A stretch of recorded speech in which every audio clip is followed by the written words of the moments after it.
Chisholm stepped inside, careful not to kick up too much dust. She was young, barely 30, her braided hair tied neatly behind her head. In her hands, she carried a notepad and a worn-out recorder. "Good afternoon, Ma," she said again, bowing slightly. "Good afternoon, my daughter," Mama Ijeoma replied. They sat, Mama Ijeoma on her stool, Chisholm perched awkwardly on a broken plastic chair. Ikenna watched from the shadows, heart pounding like a war drum. Chisholm's voice was gentle, coaxing. "I heard about your son," she began. "My Obinna," Mama Ijeoma said, the name a soft caress on her tongue. "Yes, Ma. I read about him in the records. Architecture graduate. Brilliant. He was employed at the company that built the high-rise that collapsed."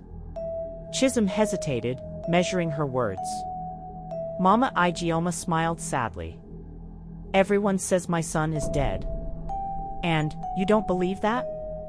The blind woman lifted her chin. "If he died," she said, "my heart would have told me. A mother knows."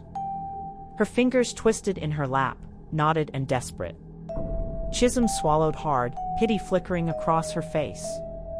"I understand, Ma," she said. "But sometimes, the heart lies to protect us."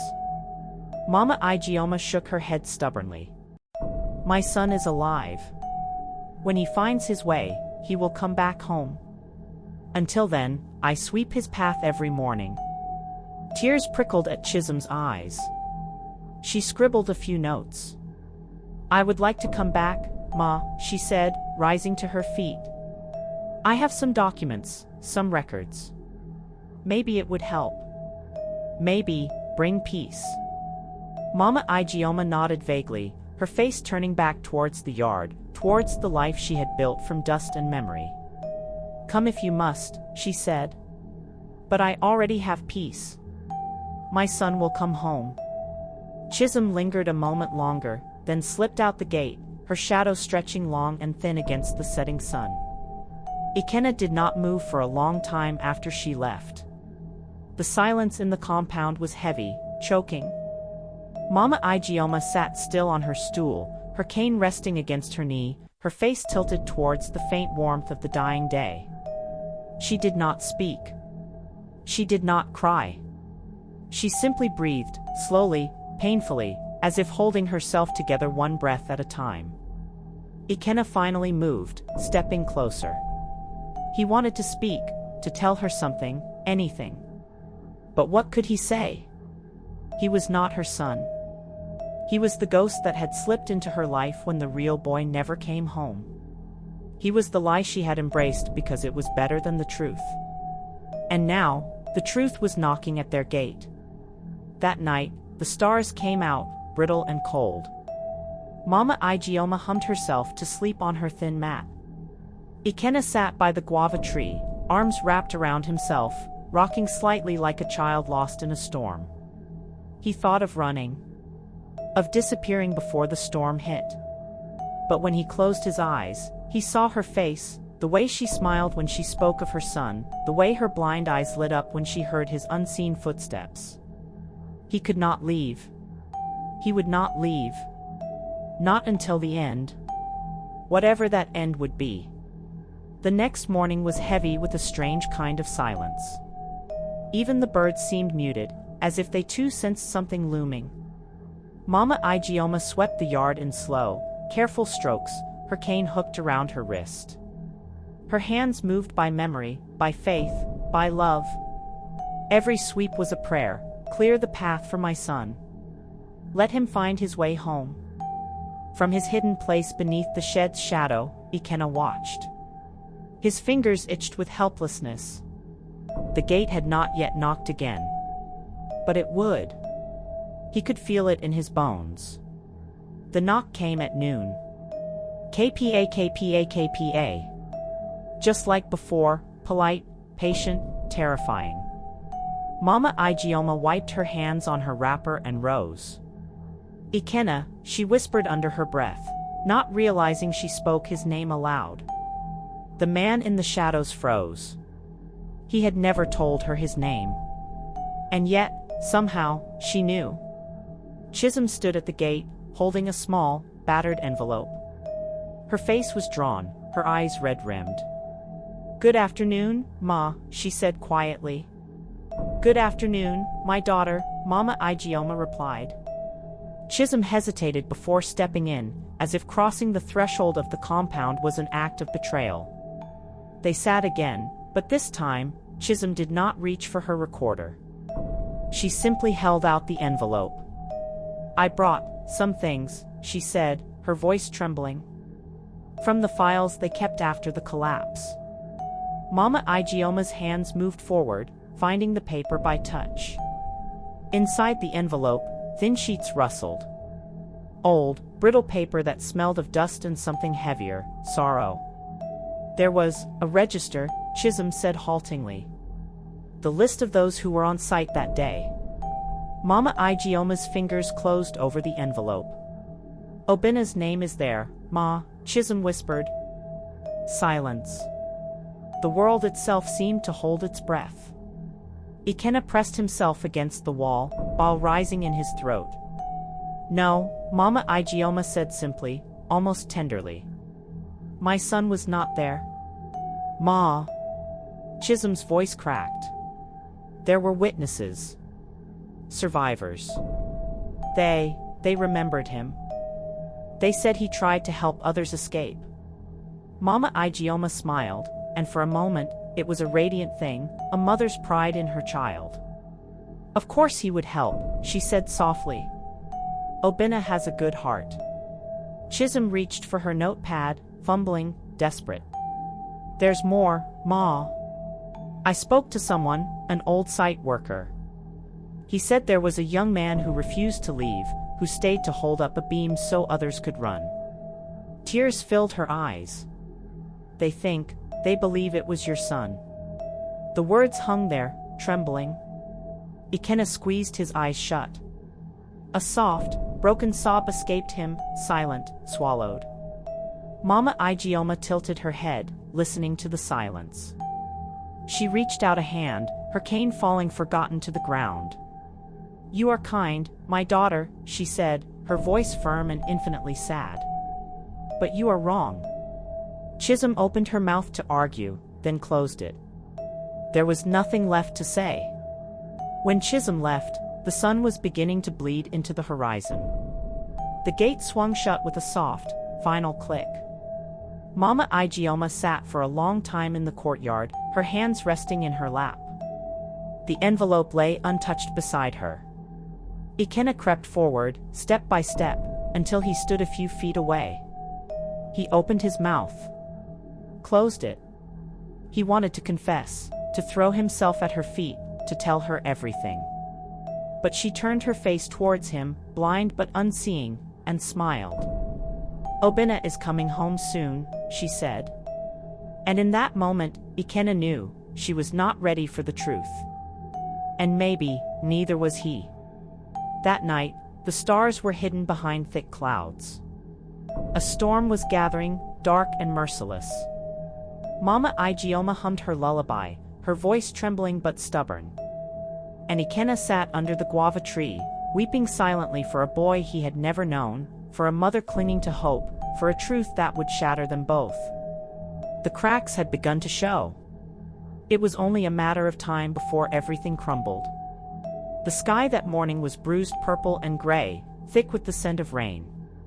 The air was heavy, clinging to the skin, pressing against the lungs. Mama Ijeoma sat in her usual place near the doorway, weaving thin strands of broomstick into a small hand fan. Her fingers moved with the blind, patient knowledge of a woman who had long ago learned to work without sight. Ikenna watched her from a distance, seated on the ground beneath the guava tree, arms wrapped around his knees. Neither spoke. Both felt the heaviness in the air. Both pretended not to. It began with the first drop, fat, cold, splashing against the baked earth. Then another. Then 1,000 more. The rain came. Not in a gentle whisper, but in a roar, a furious, tearing deluge that battered the rooftop, soaked the earth, drowned the sounds of the world. Mama Ijeoma rose slowly, feeling for her cane, her movements shaky. She shuffled toward the shed, calling into the storm. Ikenna? Ikenna, where are you? Her voice was small, frightened. Like a child lost in the market. From the shadows, Ikenna moved. He ran to her, grasped her arm carefully. I am here, he said, the first time he had spoken aloud in her presence. Mama Ijeoma froze. Something in the texture of his voice, something broken, familiar, unbearable. She clutched his wrist with surprising strength. You, she whispered. You sound like... But she shook the thought away. She let him lead her back inside, to the dry corner of the sitting room where the rain could not touch them. They sat together, the air between them trembling with words neither knew how to say. Then came another knock. KPA, KPA, KPA. Not at the gate this time. At the very door. Ikenna stiffened. Mama Ijeoma clutched his hand tighter. The door swung open with a creak, and Chisholm stepped in, drenched to the bone, clutching a plastic-wrapped bundle against her chest. I'm sorry, Ma, she said, her voice trembling. I had to come. She knelt before Mama Ijeoma, setting the bundle down between them. I found it, she whispered. I found him. The room seemed to shrink. The world tilted on its axis. Mama Ijeoma's hands trembled as they reached out, brushing the edges of the bundle. Chisholm unwrapped it carefully. Inside was a soaked, weathered envelope. And inside that, a notebook. A small, battered notebook with a cracked leather cover. Mama Ijeoma's hands brushed over the cover, hesitated, then opened it. Her fingers moved across the first page, slow, disbelieving. Raised letters. Braille.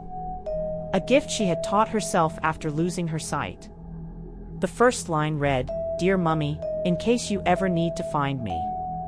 Ikenna turned away, pressing his forehead to the wall. Tears ran down his face like rivers. Mama Ijeoma's mouth opened but no sound came out. She flipped the pages, trembling. A letter. Another. All written before the collapse. All carrying the voice of a boy full of hope, fear, pride. One page in particular was torn, stained. The last entry. Mummy, they say this building isn't safe. I told my boss, but he laughed. I'm scared, but I'm staying because they promised me promotion if I finish today. Please pray for me. I will call you tonight. I love you. Mama Ijeoma's breath hitched. She gripped the notebook to her chest. No, she whispered. No, no, no. Chisholm, crying openly now, placed a small photograph beside her. A blurred sight photo. Workers standing under scaffoldings. And in the middle, Obinna. Smiling, beautiful, alive. The last image ever taken of him. The world shattered. Not with a scream, but with a broken, guttural sob that tore itself from Mama Ijeoma's soul. She rocked back and forth, keening like a wounded animal. No! My son is alive. He is alive. Her hands clawed at the air, at the empty space where Obinna should have been. Ikenna stumbled forward, falling to his knees before her. He reached out, desperate, useless. She struck him, weakly, blindly, fists pounding against his chest. You lied, she cried. All of you lied. He caught her hands, pressing them to his heart. I am sorry, he wept. I am so sorry. But sorry was a useless, cruel thing. It could not raise the dead. It could not sew a shattered heart. The storm outside raged harder. Inside, a mother wept for a son who would never come home. And a broken man knelt at her feet, wishing he could give her back the life he had helped destroy, without even knowing it. They stayed like that, tangled in grief, drowning in sorrow, as the house trembled around them. The rain had slowed to a soft drizzle, tapping lightly against the cracked windows. But inside the house, the storm still raged, not of water, but of grief.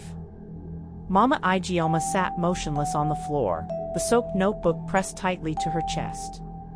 Her breathing was shallow, broken.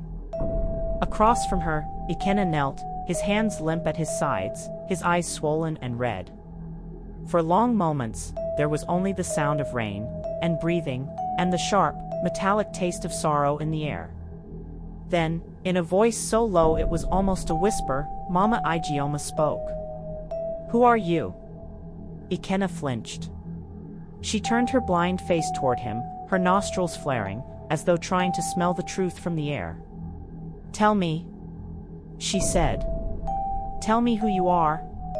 Ikenna opened his mouth, but no sound came out. He looked at his hands, those hands that once built houses, that once carried dreams, now empty, stained with invisible blood. He bowed his head. "I," he began, and stopped. The words clogged his throat. "I am the man who helped destroy your son." Mama Ijeoma did not react at first. As if the words floated above her, not sinking in. Ikenna forced himself to continue. "I worked at the site," he said, voice cracking. "I carried the sand, the blocks. I built the pillars that cracked. I begged them, the engineers, the supervisors, I told them the ground was weak. The cement was wrong. They laughed at me." His hands trembled violently. "I was there the day the building fell," he choked. "I heard the screams. I tried to run back inside. They held me back. They said it was too late." He clutched his chest. "I should have fought harder. I should have died with them." Mama Ijeoma's mouth quivered. A sound escaped her, not a word, but a soft, broken moan, as if something vital inside her was snapping. "You," she whispered. "You were there." Ikenna nodded, though she could not see it. "I was arrested," he continued. "Charged with negligence. Spent years in prison. Came out with nothing. No home. No name." He looked up at her ruined, beautiful face, and his soul crumbled. "I did not know this was your house," he wept. "I swear by my mother's grave, I did not know. I ran here by accident. I only wanted shelter. I didn't know it was you." Silence. A silence so heavy, it seemed to bend the air. Mama Ijeoma reached out blindly, searching. Her hand found his face, wet with rain and tears. Her fingers traced his features slowly, trembling, the scar above his brow, the hollow cheeks, the rough beard. She imagined the face her eyes could no longer see, a young man, broken long before he found her. "You," she said again, her voice a breath. "You carried my son's coffin, and you never knew."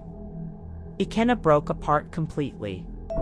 He collapsed at her feet, sobbing, beating his fists against the floor.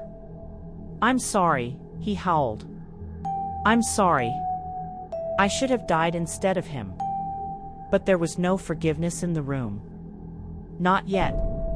Only the terrible, choking sound of grief, two lives ruined by the same merciless fate. Mama Ijeoma pressed her hands to her ears, shaking her head violently. "No more," she whispered. "No more sorrow. No more." She turned away from him, curling into herself. The house seemed to shrink, the walls bending inward, suffocating them both. Outside, the rain stopped. The sky split open, a crack of pale light pushing through the clouds. Inside, nothing moved. Two souls sat in the wreckage of all that had been beautiful, mother and stranger, widow and orphan, grieving for the same lost boy. The story was over. But the morning was just beginning.